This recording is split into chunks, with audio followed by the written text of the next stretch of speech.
Delta விவசாயிகளின் கண்ணீர் துடைக்க துணை நிற்காமல் நீலி கண்ணீர் வடித்த பச்சை துரோகிகள் எங்கே என முதலமைச்சர் கேள்வி எழுப்பியுள்ளார். கொள்முதல் நிலையங்களை அதிகரித்த போதும் அதிகப்படியான மழை பொழிவால் நெல்மணிகள் ஈரமாகின என்றும் அவர் கூறியுள்ளார். இதுகுறித்த கூடுதல் விவரங்களை வழங்குவதற்காக எமது சிறப்பு செய்தியாளர் காயத்ரி இணைப்பில் இருக்கிறார். வணக்கம் காயத்ரி, முழு விவரங்களை பதிவு செய்யலாம். வணக்கம் ரூபி. தற்பொழுது முதலமைச்சர் மு.க. ஸ்டாலின் ட்விட்டர் பதிவு ஒன்றை வெளியிட்டிருக்கிறார். அதன்படி டெல்டா விவசாயிகளின் கண்ணீர் துடைக்க துணை நிற்காமல் நீலி கண்ணீர் வடித்த பச்சை துரோகிகள் எங்கே என்று எதிர்க்கட்சிகளை பார்த்து முதலமைச்சர் மு.க. ஸ்டாலின் ஒரு குற்றச்சாட்டை வைத்திருக்கிறார். குறிப்பாக நீர்நிலைகள் நிறைந்து உழவர்கள் கடும் உழைப்பை செலுத்தி நெடுவாயில் நிறைக்க கண்டபோது கொள்முதல் நிலையங்களை அதிகரித்து நாம் காத்திருந்தோம்.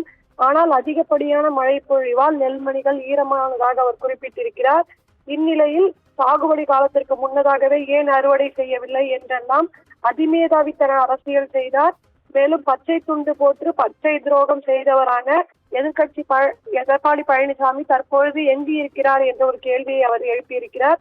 மேலும் நெல்லின் ஈரப்பதத்தை 22 விழுக்காடாக உயர்த்த வேண்டும் என பிரதமருக்கு தான் கடிதம் எழுதியதாகவும் அந்த கோரிக்கையும் தற்பொழுது நிராகரிக்கப்பட்டு விட்டதாக முதலமைச்சர் தெரிவித்திருக்கிறார். எனவே கூட்டணி அமைத்தால் தமிழ்நாட்டுக்கு நன்மைகளை பெற்றுத்தர வேண்டும், ஆனால் சுயமரியாதையும் உரிமைகளையும் அடகு வைக்க மட்டும்தான் எடப்பாடி பழனிசாமி கூட்டணி வைத்துள்ளார் என்று ஒரு குற்றச்சாட்டை அவர் வைத்திருக்கிறார்.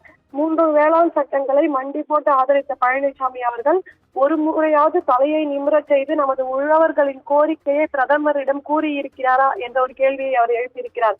இந்நிலையில் உழவர்கள் நலன் காக்கும் தமிழ்நாடு ஒற்றுமையாக குரல் கொடுக்க வேண்டும் என்பதால் தான் இத்தனையையும் கேட்கிறேன். ரத்தத்தையும் வியர்வையும் சிந்தி உழவர்கள் உழைத்த உழைப்பை வீணாக்க கூடாது என்கிற அடிப்படையில் உழவர்களுக்கு ஆதரவாக தனது ட்விட்டர் பதிவில் முதலமைச்சர் மு.க. ஸ்டாலின் பதிவு ஒன்றை பதிவிட்டிருக்கிறார். மேலும் எடப்பாடி பழனிசாமி அவர்கள் கூட்டணி வைத்து தன்னுடைய உரிமையையும் மாநிலத்தின் உரிமையும் அடகு வைத்துதான் கூட்டணி வைத்திருக்கிறார் என்றும் தமிழ்நாட்டிற்காக அவர் எந்த ஒரு நலனையும் பெற்றுத்தரவில்லை என்றும் முதலமைச்சர் மு.க. ஸ்டாலின் தனது ட்விட்டர் பதிவு வாயிலாக சாடியிருக்கிறார்.